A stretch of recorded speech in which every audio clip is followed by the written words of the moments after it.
అమ్మా అని నిట్టూర్చుకుంటూ మంచం మీద ఒళ్ళంతా ముడుచుకొని పడుకుంది సాహితి.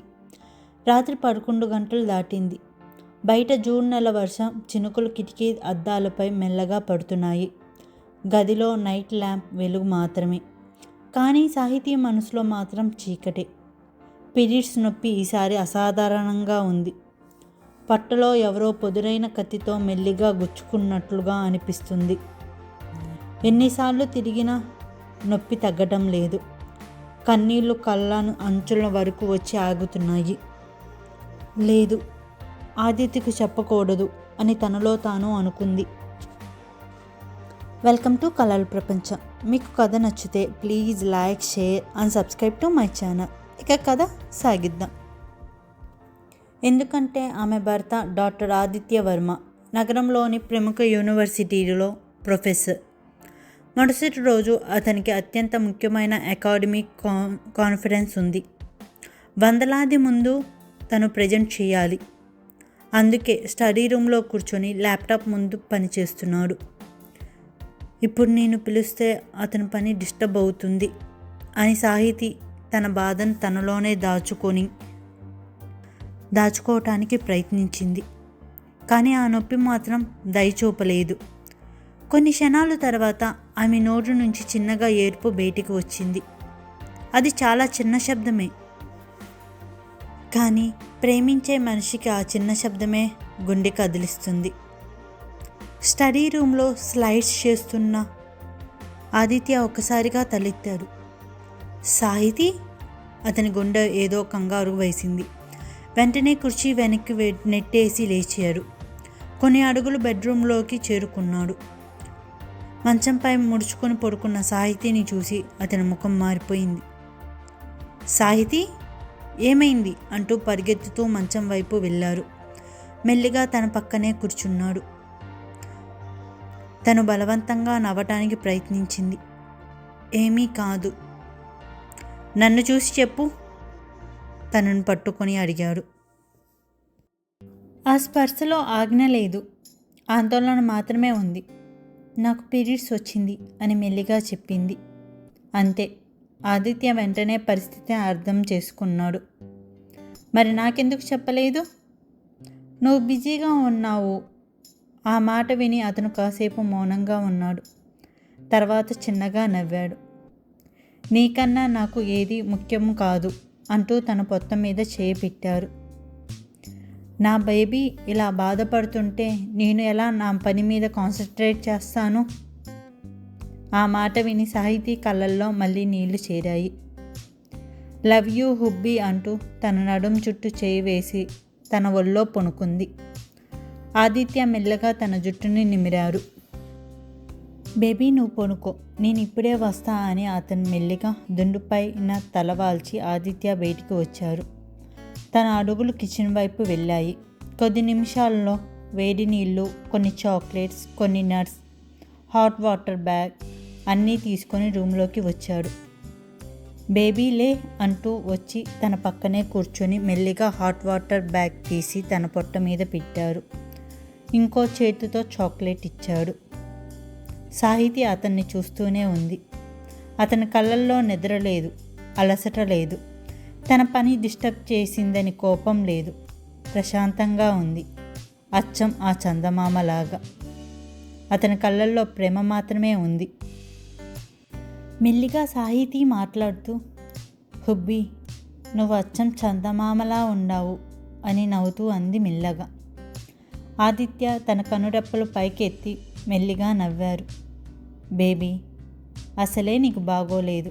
ఇప్పుడు ఇలా ప్రేమగా మాట్లాడావనుకో, నైట్ ఇద్దరం నిద్రపోలేము అంటూ మెల్లిగా తన పక్కన పడుకొని తనని అతని ఛాతీ మీద పడుకోబెట్టారు. ఒక చేతితో జుట్టు నిమురుతూ మరో చేతితో పొట్ట మీద ఉన్న హాట్ వాటర్ బ్యాగ్ను అలానే పట్టుకున్నారు. ఇక పడుకో, అంతా తగ్గిపోయిద్ది అంటూ తన నుడిటి మీద ముద్దు పెట్టారు. మెల్లిగా సాహితి అతని ఛాతీ మీద నుంచి పైకి ఎత్తి చూసి మాట్లాడుతుంది. నువ్వు వెళ్ళి పని చేసుకో, నాకిప్పుడు పర్లేదు. మెల్లిగా ఆదిత్య సాహితిని ఇంకొంచెం దగ్గరికి లాక్కున్నాడు. అది అసలు జరగదు, నువ్వు నిద్రపో, నేను ఇక్కడే ఉంటాను రేపు ఇంపార్టెంట్ మీటింగ్ ఉంది కదా అంటూ సాహితీ మళ్ళీ లేచింది. ఆదిత్య మెల్లిగా నవ్వారు. ఈరోజు నా ఇంపార్టెంట్ పని ఇదే అంటూ తన దగ్గరికి లాక్కొని కౌగిలించుకున్నారు. ఆ మాట విన్న క్షణం సాహితీ హృదయం తెలియని వెచ్చదనంతో నిండిపోయింది. గడియారం 12 కొట్టింది. 1 అయ్యింది, 2 అయ్యింది. సాహితీ ఇంకా నిద్రపోలేదు. నొప్పి తగ్గి మళ్ళీ పెరుగుతుంది. ప్రతిసారి తన ముఖం మారితే ఆదిత్య ఎమ్మటనే గ్రహిస్తున్నారు. హాట్ వాటర్ బ్యాగ్ చల్లారితే మళ్ళీ వేడి చేస్తున్నారు. మెల్లిగా తన జుట్టును నిమురుతూ తన నుడిపై ముద్దు పెడుతూ తన పక్కనే పడుకున్నారు. కొంచెం బెటర్గా ఉందా అని మళ్ళీ అడిగారు. కానీ ఆ ప్రశ్న ఆ రాత్రి ఎన్నిసార్లు అడిగారో లెక్కలేదు. అర్ధరాత్రి దాటిపోయింది. చందమామ కూడా ఆ మేఘాలలో దాక్కి ఉంది. గడియారం 3 గంటలు కొట్టింది. కానీ సాహితీ మాత్రం నిద్రపోలేదు. నొప్పి, బాధ, అలసట అన్నీ కలిసి తన కంటి నుంచి కన్నీళ్లు జారిపోయాయి. ఒక్కసారి ఆదిత్య షాక్ అయ్యారు. తన ఛాతికి తడిగా తడుస్తుందని వెంటనే సాహితీ ముఖం పట్టుకొని లేపారు. తన కళ్ళల్లో నుంచి వచ్చిన కన్నీళ్లు చూసి తన గుండె విరిగిపోయింది. వెంటనే 2 చేతులతో తన ముఖాన్ని మీద పెట్టి మెల్లిగా కన్నీళ్లు తుడుస్తున్నారు. షూ షూ బేబీ ఏమైందిరా అంటూ మెల్లిగా తన కన్నీళ్లు తుడుస్తున్నారు. ఇంకా నొప్పిగా ఉందా అని మెల్లిగా అడిగారు. సాహితీ తల ఊపింది. ఆదిత్య మెల్లిగా తనని దగ్గరికి లాక్కున్నారు. తనని అతని ఒళ్ళో కూర్చోపెట్టుకున్నారు. నేను ఇక్కడే ఉన్నాను కదా, నొప్పి తగ్గిద్ది అంటూ తన పొట్ట మీద చేయి పెట్టి మెల్లిగా నిమిరారు. నా బేబీ చాలా స్ట్రాంగ్, ఈ నొప్పి తనని ఏమీ చేయదు అంటూ మెల్లిగా మాట్లాడుతూ ఉన్నారు. సాహితీ మెల్లిగా ఆదిత్య ఛాతికి ఆనుకొని గట్టిగా కౌగిలించుకొని అలానే పడుకుంది. బేబీ నేనొకటి డిసైడ్ అయ్యాను. ఏమిటి అని మెల్లిగా అడిగింది సాహితీ. ఈరోజు తర్వాత ఈ నొప్పి నీకు ఉండదు. ఆ కళ్ళల్లోని చిలిపితనం వెంటనే అతను ఏమనుకుంటున్నాడో సాహితీకి అర్థమయ్యింది. తన బుగ్గలు ఒక్కసారిగా ఎర్రబడ్డాయి. ఆదిత్య అని సిగ్గుతో అరిచింది. తర్వాత తన చేతితో అతని ఛాతీపై మెల్లిగా కొట్టింది.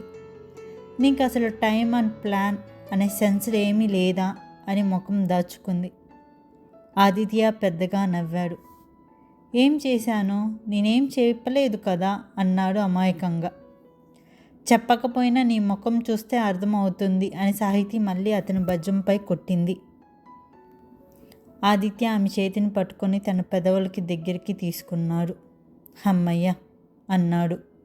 ఇప్పుడైనా నొప్పి కంటే కోపం ఎక్కువగా ఉంది అంటే నా ప్లాన్ వర్కౌట్ అయ్యిందనుకుంటా. సాహితీ నవ్వు ఆపుకోలేకపోయింది. నువ్వు అసలు మారవు అని తల ఊపింది. ఆదిత్య ఆమె నుడిపై మెల్లిగా ముద్దు పెట్టారు. నువ్వు నవ్వుతే చాలు, ఈ రాత్రి నేను గెలిచినట్టే. నొప్పి కొంచెం తగ్గటంతో సాహితీ కళ్ళు నెమ్మదిగా మూసుకుపోతున్నాయి. ఆదిత్య మాత్రం తననే చూస్తూ అలానే పడుకున్నారు. అలాగే ఉన్నారు. మెల్లిగా తన జుట్టుని నిముడుతున్నారు. తన పట్టపై నుంచి చెయ్య మాత్రం అసలు తీయలేదు. హాట్ వాటర్ బ్యాగ్ పట్టుకొని అలానే ఉన్నారు. కొద్దిసేపటి తర్వాత సాహితీ నెమ్మదిగా కళ్ళు తెరిచింది. ఆదిత్య ఇంకా తన పక్కనే ఉండటం చూసి ఆమె గుండె ఆనందంతో నిండిపోయింది. కళ్ళల్లో చిన్నగా నీళ్లు మెరిశాయి. సారీ అని చాలా మెల్లిగా అంది. ఆదిత్య కనుబొమ్మలు ముడిచాడు. ఎందుకు? సాహితీ అతని వైపే చూసింది. నిన్ను చాలా ఇబ్బంది పెట్టాను. తన మాటల్లో గిల్టీ స్పష్టంగా కనిపించింది. ఆదిత్య ఒక క్షణం కూడా ఆలస్యం చేయలేదు. మెల్లిగా వంగి తన నుడిపై ఒక ప్రేమతో నిండిన ముద్దు పెట్టాడు. మెల్లిగా తన చేయి పట్టుకొని అతని వైపుకు లాక్కున్నారు. తనని గట్టిగా హగ్ చేసుకున్నారు. బేబీ ఎన్నిసార్లు చెప్పాను అది ఇబ్బంది కాదు, నా బాధ్యత అని. అయినా నువ్వు వినవు కదా అని చిలిపి కోపంగా అన్నారు. సాహితీ మౌనంగా అతన్నే చూస్తూ ఉండిపోయింది. ఆదిత్య ఆమె చేతిని తన గుండెపై ఉంచాడు. ఇక్కడ వినిపిస్తుందా? ఏంటి అని సాహితీ అయోమయంగా అడిగింది. ఈ గుండె కొట్టుకోవడం, ఇది కేవలం నా కోసం కాదు. నువ్వు నవ్వినప్పుడు, సంతోషం పడినప్పుడు, బాధపడినప్పుడు, ఏడ్చినప్పుడు, నువ్వు బలహీనంగా ఉన్నప్పుడు నీకు అండగా నిలబడటానికి ఈ గుండె కొట్టుకునేది. సాహితీ కళ్ళల్లోంచి నీళ్లు చెంపలపై జారాయి. ఆదిత్య వాటిని మెల్లిగా తుడిచాడు. విను అన్నాడు మృదువుగా. ప్రేమ అంటే సంతోషమైన రోజుల్లో చేతులు పట్టుకోవడం మాత్రమే కాదు, కష్టమైన రోజుల్లో కూడా ఆ చేతిని వదలకుండా ఉండటం. సాహితీ పెదవులు వణికాయి. మెల్లిగా ముందుకు వంగి అతని బుగ్గలపై చిన్నగా ముద్దు పెట్టింది. ఆదిత్య ఆశ్చర్యపోయాడు. మెల్లిగా తలూపాడు. బేబీ, అక్కడ కాడు, ఇక్కడ పెట్టాలి అంటూ తన పెదవులను చూపించారు. సాహితీ బుగ్గలు ఎర్రబడ్డాయి. మెల్లిగా వంగి తన పెదవులపై అతని పెదవులు ఉంచారు. అలా మృదువుగా ముద్దు పెట్టడం మొదలుపెట్టాడు. కొద్దిసేపటి తర్వాత ఇద్దరు వెనక్కి తిరిగారు. ఆదిత్య మెల్లిగా మాట్లాడుతూ, మరొకసారి ఇబ్బంది పెట్టాను అంటే ఊరుకోను. ఎందుకంటే నువ్వు నా జీవితంలో ఒక భాగం కాదు సాహితీ. కొద్దిసేపు ఆగి ఆమె నుడిటిపై తన నుడిటిని ఆనించాడు. నువ్వే నా జీవితం. ఆ మాట విన్న క్షణం సాహితీ ఆగలేక అతని గట్టిగా హత్తుకుంది. ఆదిత్య కూడా ఆమెని జాగ్రత్తగా తన చేతుల్లోకి తీసుకున్నాడు. ఇక నిద్రపో అని ఆమె జుట్టులో మెల్లిగా ముద్దు పెట్టాడు. ఈ రాత్రి నీ నొప్పిని నేను తగ్గించలేకపోవచ్చు, కానీ నువ్వు ఒంటరిగా ఫీల్ అవ్వకుండా మాత్రం చూస్తాను. ఆ మాటల్లో వెచ్చదనం సాహితీ కళ్ళల్లో నెమ్మదిగా మూసుకుపోయేలా చేశాయి. ఆ రాత్రి ఆమెకు ముందు కంటే ఎక్కువ ఉపశమనం ఇచ్చింది. తనకు ఇంతగా ప్రేమించిన మనిషి తన పక్కనే ఉన్నాడనే నమ్మకం. తెల్లవారుజామున 5 గంటలు. చాలా గంటల నొప్పితో పోరాడిన తర్వాత చివరికి సాహితీ అలసటకి ఓడిపోయింది. ఆమె శ్వాస నెమ్మదిగా మారింది. కళ్ళలపై భారీగా పడిన నిద్ర ఆమెను మెల్లగా తనలోకి లాక్కుంది. ఆదిత్య మాత్రం ఇంకా మేలుకొనే ఉన్నాడు. కిటికీ బయట తెల్లారుజామున గాలి నిశ్శబ్దంగా వీచుతుంది. గదిలో చిన్న నైట్ ల్యాంప్ వెలుగు మాత్రమే. ఆ వెలుగుల్లో ప్రశాంతంగా నిద్రపోతున్న సాహితిని చూసి ఆదిత్య కళ్ళల్లో ఒక విచిత్రమైన ప్రశాంతత కనిపించింది. రాత్రంతా అతని గుండె పిండేసిన ఆందోళన ఇప్పుడు కాస్త తగ్గింది. మెల్లగా ముందుకు వంగి తన నుడిటిపై ఉన్న జుట్టును సరిచేశాడు.